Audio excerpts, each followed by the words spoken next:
I first look at this and see my son, and I'll be like, wow, he's 17 now. But just remembering this day, you know, after getting drafted and everything, and before this photo was taken, I got a chance to meet Riley. I remember he brought me like this big book of like all the plays, and he said, learn this by tomorrow.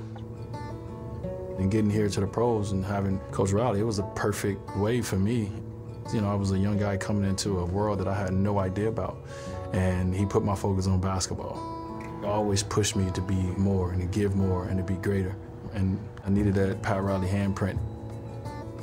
For me, this was so cool to be drafted with best college player at the time, Carmelo, and best high school player at the time. It helped me so much because it pushed me. It gave me something else to reach for. I wasn't in these photos in the beginning. It was just these two. Obviously, these are two of my best friends, and connected to these guys forever. But when I was in this photo, I have arrived. I got that opportunity my rookie year to go to the playoffs and establish what I was made of and who I was going to be. And I just remember thinking how much more work I needed to do because I wanted to be better and greater in that moment. Okay, so let me tell you a little bit about this photo. We've seen other people have these iconic photos, and we was like, yo, we gotta get an iconic photo with the trophy. So this photo was staged by Shaq and myself. Winning my first championship, it was just an unbelievable moment. I think I understood at this time that this wasn't something that just happened every year.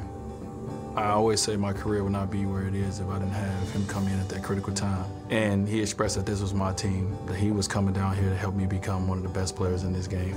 I took that to heart because I knew what his career was about. His career was about competing for championships. The Big Three era, amazing era for Miami Heat. When I look at this photo, what I see something of legend. We didn't really talk about scoring titles and covers of magazines and all the things that we ended up doing. We just talked about winning the championship. It took some sacrifice to do that, but ultimately we achieved our goal. Playing basketball with those guys was amazing, but I think the relationship that we built away from the game was special. It changed everything for me, for Brian, for Chris, for this organization. It put us in a different light. You know, we was able to go to finals 4 years in a row and win 2 of them, and it was hard. But I think, you know, we all learned something about ourselves.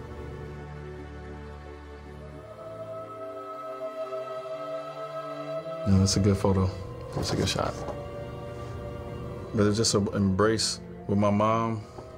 This is our relationship, you know. We just, you know, we have a lot of love for each other. And just an embrace and a thank you. Being a little boy, your mom is the world. She's everything. And the relationship that me and my mom built early on in my life was always her letting me know and telling me that my life was bigger than basketball. And then she knew I wanted to play, but I used to also tell her, Mom, I want to do something else too. Well, you know, I want to be a doctor, or I want to be a police officer, whatever I wanted to be at the time. But, you know, I just always wanted to make her proud. So far, during this last season, this is probably one of the most emotional moments for me. It was one of those moments of realizing that it's almost over. You know what I mean? Like, this is the last time we're gonna compete against each other. And I love competing against this guy. You know, a good friend of mine and one of the greatest to ever play the game. What I remember most about my NBA career, I don't think it's one memory.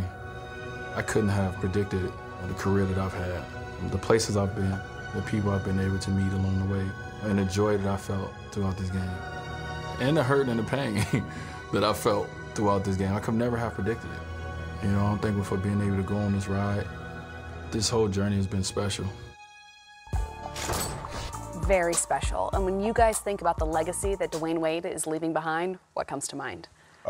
Everything. I think about him being my young fella coming to Miami, and just, it's amazing. I'm going to have to change my whole schedule around, it looks like, this upcoming week to be there for his last game. Yeah. Absolutely. All right. I like it. What about you, Dahntay? Having to compete against him, one of the greatest two guards of all time, just having to be able to go to war with him at moments and just be in the midst of his greatness. It's just, he has had an ultimate great career.